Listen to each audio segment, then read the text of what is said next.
So, Christiana and Rebecca, we're in the lived experience of the climate catastrophe crisis, or whatever it's being called right now. I would be really appreciative, Christiana, if you would just give us a sense of what is happening at this point vis-a-vis the climate. Other than disaster. Yeah, you want me to? Exactly. Well, in a nutshell, science has been abundantly clear that the current level of yearly greenhouse gas emissions is unsustainable, and that we have to not only peak emissions, but decline to 1/2 of where we are right now by 2030, which is why this decade is called, as Rebecca already reminded us, the decisive decade. Why is that so? That is so because we know that a maximum temperature rise of 1.5 degrees over what we had during the industrial age is the maximum temperature rise that we could have and still have a possibility of being able to adapt to the changes that brings, and still be able to more or less, maybe less than more, protect the most vulnerable, which for me is the most important here. And the fact is that we are already somewhere between 1.1 and 1.2 degrees above. So we have to squeeze in under that door and truly be able to have our emissions. Now, this year, we're having a stark call, alert, a red flag that is waving in front of our faces, because not only do we have the global heating that is continuing, we also have El Nino on top of that, and hence we have broken record temperatures that we haven't been able to measure, not in the human experience, but even in the planetary experience, in 120,000 years, which means that we have droughts, we have floods, we have fires, we have storms, we have heating of the oceans, the like of which we have never seen. So we're in completely unknown territory as far as disturbance of especially the natural hydro cycle of the planet. Why is that critical to us as human beings? Because we're part of the web of life. And because we have done this unto ourselves and unto all of the non-human species. It is no exaggeration to say that climate change is the mother of all injustices. It is unjust when you think about what the global north has done in the past versus what the global south is suffering now.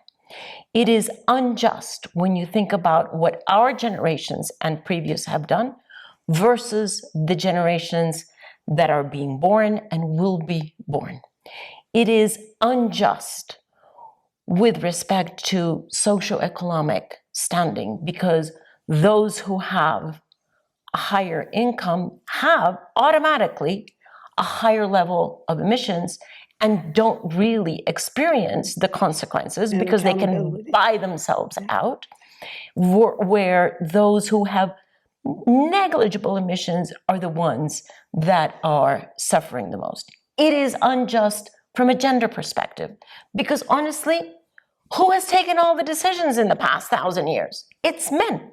And there is abundant literature that says that women and children, especially in developing countries, are the ones that are most affected. So, and you can go on and on and on about the injustice. So not only do we have a scientific situation here that is an emergent situation, we have a biodiversity and non-human situation that is degrading the web of life very quickly, well known as the sixth mass extinction. And we have this human situation that is so unjust that it is painful to even think about it. That's quite the summary. And from the point of view of a Buddhist practitioner, what comes up for me is how we understand our responsibility, how we understand the importance in vis-a-vis justice of accountability, and also how we adjust, if you will. And I think the word adjust in terms of justice. How do we adjust our internal views so that we understand, not just at a conceptual level, but an embodied level, that we have a moral responsibility that is not in the long term, it's in the short term. Yeah. To actually shift things radically. And, the 2023 summer, this has been a dramatic shift in our lived experience vis-a-vis climate. We see, for example, forests that are so stressed. Conifers are dropping their needles. We see deciduous trees dropping their leaves in the middle of the summers, though fall had come early. We see the bleaching of the coral reefs around the world. But, in my old home, so to speak, of Florida, just to have 101 degree water 5 feet down is just really it's staggering. And what really interests me is how we can go on with the old program in the way of just not recognizing both the short-term and the long-term consequences. And what do we have as a skillful means to transform the views that have us so phenomenally self-centered? And I think in this regard, Buddhism and other religions, and other philosophies, but I can only really speak as a practitioner. This notion of a separate self, is like the main toxin. It's got the myth. The myth. Yeah, it's a myth, but also it's the reality that people believe in, yes. so to speak. As you say, it is a myth, but it's like it's substantializing it of this sense of separateness. And there are fascinating urges now, that are a part of the psychosocial continuum that are, becoming more apparent. And that is a kind of urging toward community, toward connection, toward care. These 3 C's: community, connection, not just connection with each other, of course that, but also with the natural world, and also with our sense of responsibility toward all beings and things. As you say, this is not just the suffering of human beings, this is the suffering of all species. And so, the transformation of view necessitated by the criticality that we're experiencing now, one hopes, so to speak, thank you, Rebecca, also, my own work on hope, one hopes that profound transformation of view happens quickly, so the behavior, the values and behavior that follow from the transformation of view can unfold. And that's the thing, so appreciate Thich Nhat Hanh's teachings on interbeing, understanding that we're not separate from the atmosphere that we breathe. We're not separate from the currents in the ocean. We're not separate from the forests that give us the gift of oxygen.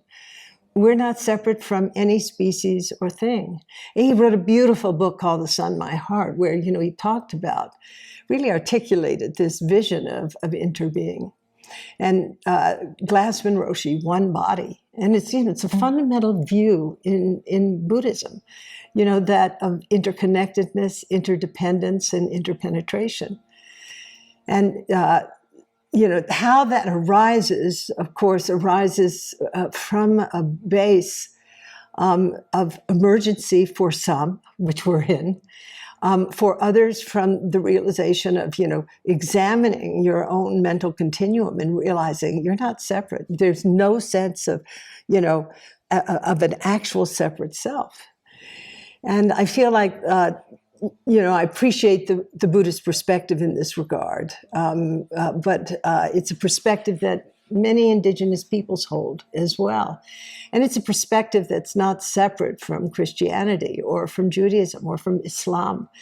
And yet, this effort toward defining and defending the self is so radical, particularly in this capitalist society that now is global capitalism. It has, an enormous impact because it's feeding, if you will, the very tendencies within our own sort of lesser nature, so to speak, toward greed and hatred and absolute confusion or delusion.